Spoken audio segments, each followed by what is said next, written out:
Imagine standing in the middle of nowhere, the air so hot it feels like the ground is breathing fire. The horizon stretches endlessly, cracked and red like a wound that never healed. Now imagine that same place, once lifeless, slowly turning green, trees sprouting where there was nothing but dust, wildlife returning, and rain falling again after decades of silence. This isn't a sci-fi dream. It's happening right now, in Australia. A country so vast, you could fit all of Europe inside it, and still have room to spare. Yet, for most of its history, half of that space has been too dry, too barren, too broken to sustain life. But here's the twist. Scientists, farmers, and indigenous communities have joined forces to rewrite that story, one tree at a time. They're turning 10,000 square kilometers of desert into thriving forests. And the wildest part? They're doing it in one of the most unforgiving environments on Earth. Before we uncover how they pulled this off, and why it could change the planet's future, drop a quick comment below. Where are you watching from? It's always amazing to see how many corners of the world care about this kind of transformation. Because by the end of this video, you'll see that what's happening in Australia isn't just about saving land, it's about saving time, before the deserts win. To understand how Australia is turning its deserts green, you first need to understand what broke them. And it wasn't just nature, it was us. Australia is one of the oldest continents on Earth, ancient, weathered, and fragile. Its soil has been losing nutrients for millions of years. It doesn't regenerate easily like the rich farmland of Europe or Asia. Once you strip it bare, it takes centuries to recover. That's what early settlers didn't know. When European colonists arrived in the late 1700s, they saw endless open land and thought, perfect for farming. But what looked like opportunity was actually a trap. They cleared millions of hectares of native forest, introducing crops and livestock that weren't built for Australia's climate. They plowed through fragile topsoil. They drained rivers for irrigation. And before long, the land began to crack. Literally. By the early 1900s, entire regions had turned into dust bowls. Rivers like the Darling started drying up. Native trees that held the soil in place were gone. And every summer, winds carried red sand for hundreds of kilometers, coating towns in what locals called the blood storms. But even that wasn't the worst part. See, without those trees, the temperature began to rise. The land lost its ability to hold moisture. The more the ground dried, the less rain it could attract. It became a self-feeding loop of death, one where each drought dug the grave deeper. By the time scientists realized what was happening, nearly half of Australia's arable land had degraded. Entire regions were abandoned. And in satellite photos, huge parts of the country looked almost Martian. Vast, orange emptiness with no sign of life. Now, pause for a second and think about that. A place once rich with forests and wildlife, turned to desert in just a few human lifetimes. But here's where the story takes a turn. Because while most people saw a wasteland, a small group of Australians saw a blueprint. A chance to test something no one thought possible. Can we bring a desert back to life? Stick around, because in the next few minutes, you'll see how they did it. And trust me, it's not as simple as planting a few trees.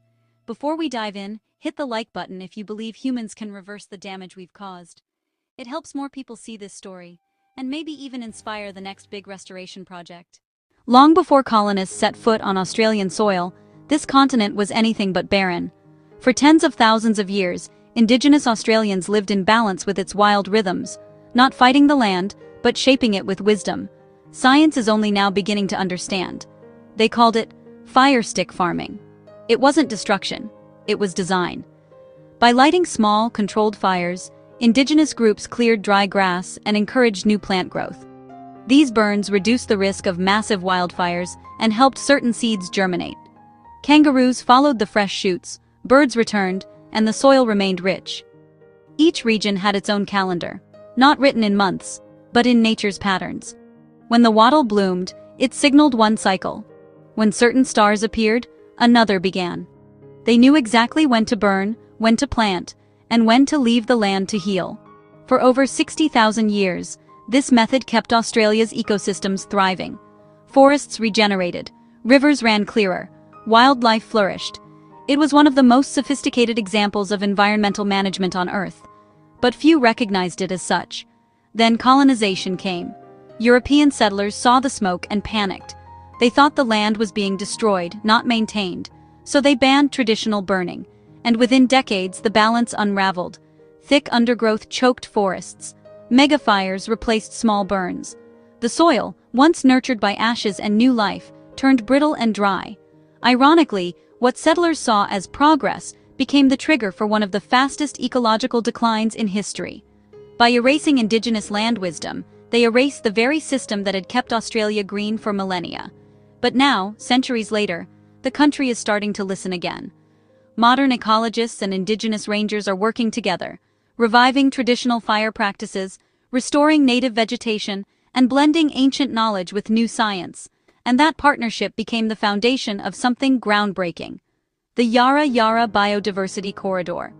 A project born not from technology alone, but from respect for how the land used to breathe. Before we get into how it works, tell me this in the comments. Do you think ancient knowledge should guide modern science? Your take might surprise people scrolling through, because next, we're stepping into a desert that shouldn't exist, and a reforestation project so vast, you can see it from space. Deep in Western Australia's dry north, there's a place where hope has taken root, literally. What used to be cracked farmland and dead soil is now the site of one of the boldest environmental experiments in human history. It's called the Yarra Yarra Biodiversity Corridor, and it's quietly rewriting the future of restoration science.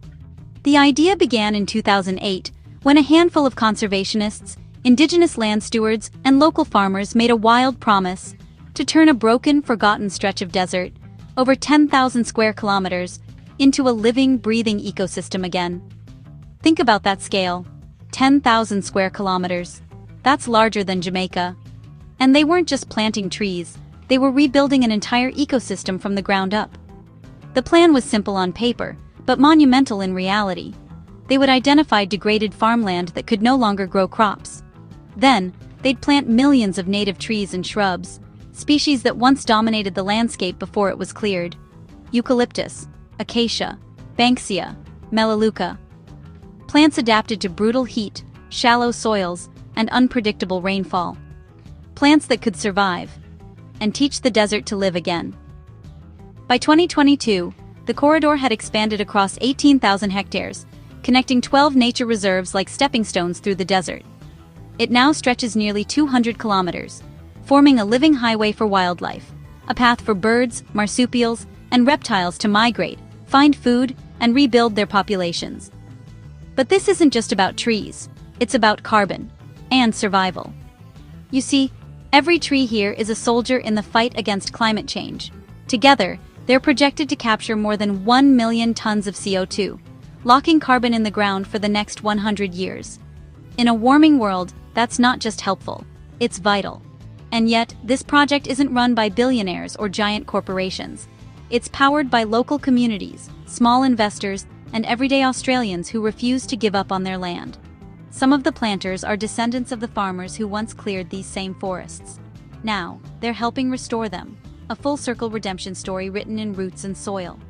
Indigenous rangers patrol the corridor, identifying sacred sites and ensuring traditional ecological knowledge guides every planting phase. For the first time in centuries, old wisdom and new science are working side by side, and the land is responding. From satellite images, you can now trace a green ribbon cutting through the desert, proof that life is returning to a place once declared dead. But don't be fooled. It's not all smooth sailing. Turning dust into forest isn't a fairy tale. It's a fight against time, temperature, and money. Because for every tree that thrives, another might wither before the next rain. And for every victory, there's a setback waiting on the horizon. Before we face those challenges, drop a quick thought in the comments. If you could bring life back to one place on Earth, where would it be? Your answer might inspire someone watching this halfway across the world. Because next, we're diving into the brutal reality behind the beauty. Why keeping a forest alive in the desert is a constant war against nature itself.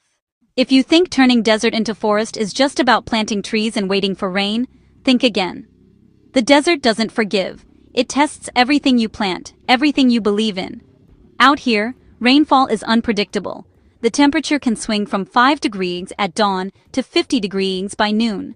Winds rip through open plains, and the soil, if you can even call it that, is more like powder than earth. When the first seedlings went into the ground, nearly half didn't make it through the first summer. Their roots burned before they could reach water. Entire patches of green vanished overnight, replaced by the same red dust that had been there for centuries. But failure didn't stop the project. It forced evolution.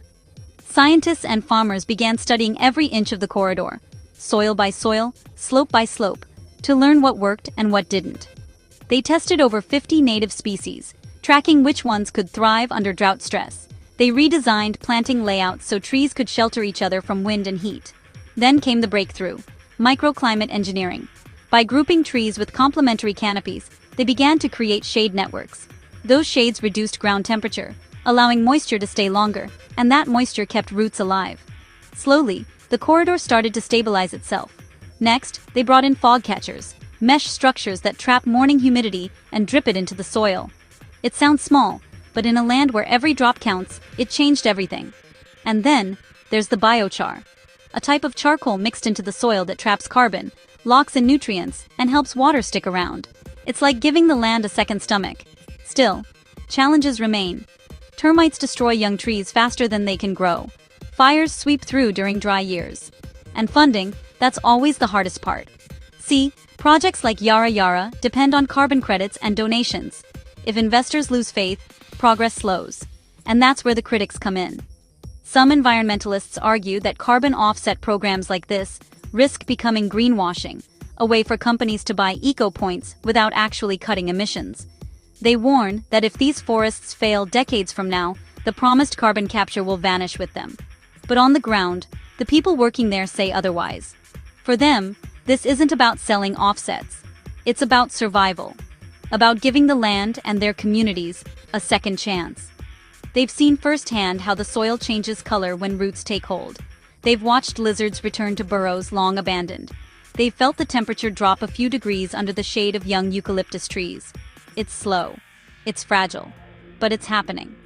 And as one project leader said, every tree we plant is a vote against extinction. Before we move on, let me ask you this. Do you think we're doing enough to fight climate change? Or are these projects just buying time? Drop your honest thought below. It might be the discussion that keeps this topic alive. Because next, you'll see why those trees aren't just surviving. They're bringing back something no one thought they'd ever see again: the return of Australia's lost wildlife. At first, the land was quiet, too quiet, the kind of silence that makes you forget what life sounds like. But then, something changed. A year after the first successful tree clusters began to grow, volunteers started noticing small movements at dawn. Tiny tracks pressed into the new soil, shadows darting between the young shrubs, and then, one morning, a sound that hadn't been heard there in decades: birdsong. It started with the splendid fairy wren, a flash of electric blue against the green shoots. Then came the mallee emu wren, the thornbill, and the crested pigeon. Birds that once vanished with the forests were suddenly back, using the corridor as a bridge between surviving habitats. Soon after, reptiles and small marsupials began to follow: echidnas, bandicoots, even the elusive western pygmy possum. Species thought to be regionally extinct were rediscovering the land their ancestors once ruled. And it wasn't just animals that returned, it was balance. As the trees matured, they began to call back the rain. Moisture levels rose, microclimates stabilized, wind speeds dropped. Even nearby farms reported less soil erosion and more resilient crops. Local farmers who once abandoned their properties started coming back, not to clear land, but to protect it.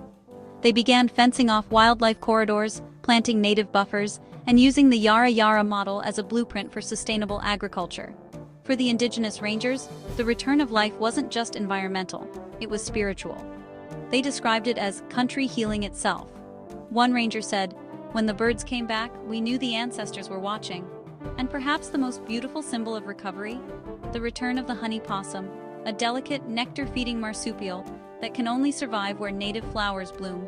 For decades, there had been none. Now, field cameras show them climbing through the branches, drinking from flowers their grandparents never saw. It's poetic, really. Nature doesn't rush. It waits, patiently, for a chance to heal. And when we give it that chance, it reminds us of a truth we too easily forget: that life never truly dies. It just needs a reason to return. Before we move to the final chapters, tell me this. What's one animal you'd love to see return to your country? Something you think deserves a second chance? Because in the next part, we're zooming out. From this small patch of desert in Western Australia, to the entire planet, to the question that could redefine our future: can the same strategy that turned this red dust green save the rest of the world from climate collapse? The Yarra Yarra Corridor isn't just a story about one corner of Australia. It's a blueprint, a living experiment the entire planet is now watching. Because here's the truth: Australia isn't alone in its struggle against the desert. Across the world, other nations are fighting their own battles with dust, drought, and disappearing life. And they're looking at projects like Yarra Yarra for answers. Take Africa's Great Green Wall, for example, an audacious plan to build an 8,000-kilometer line of trees across the entire width of the continent. From Senegal to Djibouti, it aims to stop the Sahara from swallowing farmland and cities alike. It started slow, faced setbacks, but it's gaining momentum again. Local women's cooperatives are leading the charge, planting drought-resistant trees, restoring livelihoods, and giving hope to villages once abandoned. Then there's China's Green Belt and Road Initiative, which has already planted more than 66 billion trees in the past 2 decades, the largest reforestation effort in human history. It turned parts of the Gobi Desert into grassland and gave rise to entire eco-cities built around sustainability. In the Middle East, countries like Saudi Arabia and the UAE are experimenting with saltwater agriculture and AI-driven reforestation, trying to make the impossible, growing forests in sand, a reality. And it's not just governments anymore. Private innovators and local communities are leading a silent revolution. From Kenya's Green Generation Initiative, founded by a teenager planting trees for schoolchildren, to Iceland's carbon capture forests, where every tree planted is tracked by satellite and tied to global emissions goals. The world is learning one thing: it's not about where you live, it's about what you plant, and why. Australia's model stands out for one key reason: integration. It doesn't just plant trees for carbon credits. It restores biodiversity, respects Indigenous knowledge, and ties local economy to ecology. That's why scientists call it a triple benefit model. It heals land, supports people, and stabilizes the climate. And the ripple effect is real. Satellite data from 2024 shows that global green coverage, the total area of vegetation, is increasing for the first time in decades, thanks to restoration projects like this. The deserts aren't retreating yet, but they've stopped advancing. That's historic. Still, one haunting question remains: can we do it fast enough? Because while trees are growing, glaciers are melting. While deserts bloom, cities drown. The clock isn't stopping, it's speeding up. And that's where hope meets responsibility. As one scientist from the project said, "We've proven it can be done. The question now is, will we do it everywhere?" Before we reach the final section, take a second and think about this. If every country turned its deserts green, how different would our planet look in 50 years? Because next, in our final chapter, we're going back to where it all began: the red dust, the first tree, and the people who refused to give up. This last part ties it all together, a closing that will leave your viewers with goosebumps. It began with dust, red, endless, and cruel. The kind of land that breaks men before it feeds them. Where hope dries faster than rain, and even the horizon looks tired. But someone looked at that emptiness and saw potential. A single tree went into the ground, then another, and another, until that dust, once the color of despair, began to breathe again. Now, when the sun rises over the Yarra Yarra Corridor, it no longer burns the earth bare. It lights up a sea of green, shimmering leaves swaying where nothing once stood. Birds scatter through the morning air, and the wind carries not the scent of sand, but of eucalyptus. It's not perfect, it's not finished, but it's alive. And maybe that's the real victory, because this isn't just a story about land, it's a story about us, about how humans can destroy everything they touch, and yet, with the same hands, rebuild it. The desert still waits. It still stretches across continents, silent and patient. But now, it knows something it didn't before, that we can fight back, with roots, with resilience, with belief. The scientists still monitor soil moisture from satellites, the farmers still plant through 45-degree heat, and the indigenous elders still walk through the corridor at dawn, touching bark and whispering to the land, "We're home again." When you step back and look at it from space, the transformation is undeniable. A thin green scar across the continent, proof that rebirth isn't just possible, it's happening. And if one corner of the harshest continent on Earth can do this, then maybe, just maybe, the rest of the world can too. Because deserts don't start as deserts. They start as neglect. And healing starts the moment we decide to care again. So, if you're watching this, remember, you don't need to save the world overnight. You just need to plant your first tree. Because one small act repeated millions of times is how we turn dust into legacy. If this story moved you, don't just scroll away, help the algorithm carry the message. Comment, grow green. Share this video with someone who thinks change is impossible.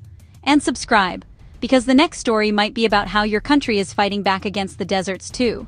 Until then, I'm Jessica, and this was turning 10,000 km² of desert green. Satellite data from 2024 shows that global green coverage, the total area of vegetation, is increasing for the first time in decades, thanks to restoration projects like this. When you step back and look at it from space, the transformation is undeniable, a thin green scar across the continent, proof that rebirth isn't just possible, it's happening. The indigenous elders still walk through the corridor at dawn, touching bark and whispering to the land, "We're home again." Now, when the sun rises over the Yara Yara corridor, it no longer burns the earth bare. It lights up a sea of green, shimmering leaves swaying where nothing once stood. Local women's cooperatives are leading the charge, planting drought-resistant trees, restoring livelihoods, and giving hope to villages once abandoned. We've proven it can be done. The question now is, will we do it everywhere? Because one small act, repeated millions of times, is how we turn dust into legacy.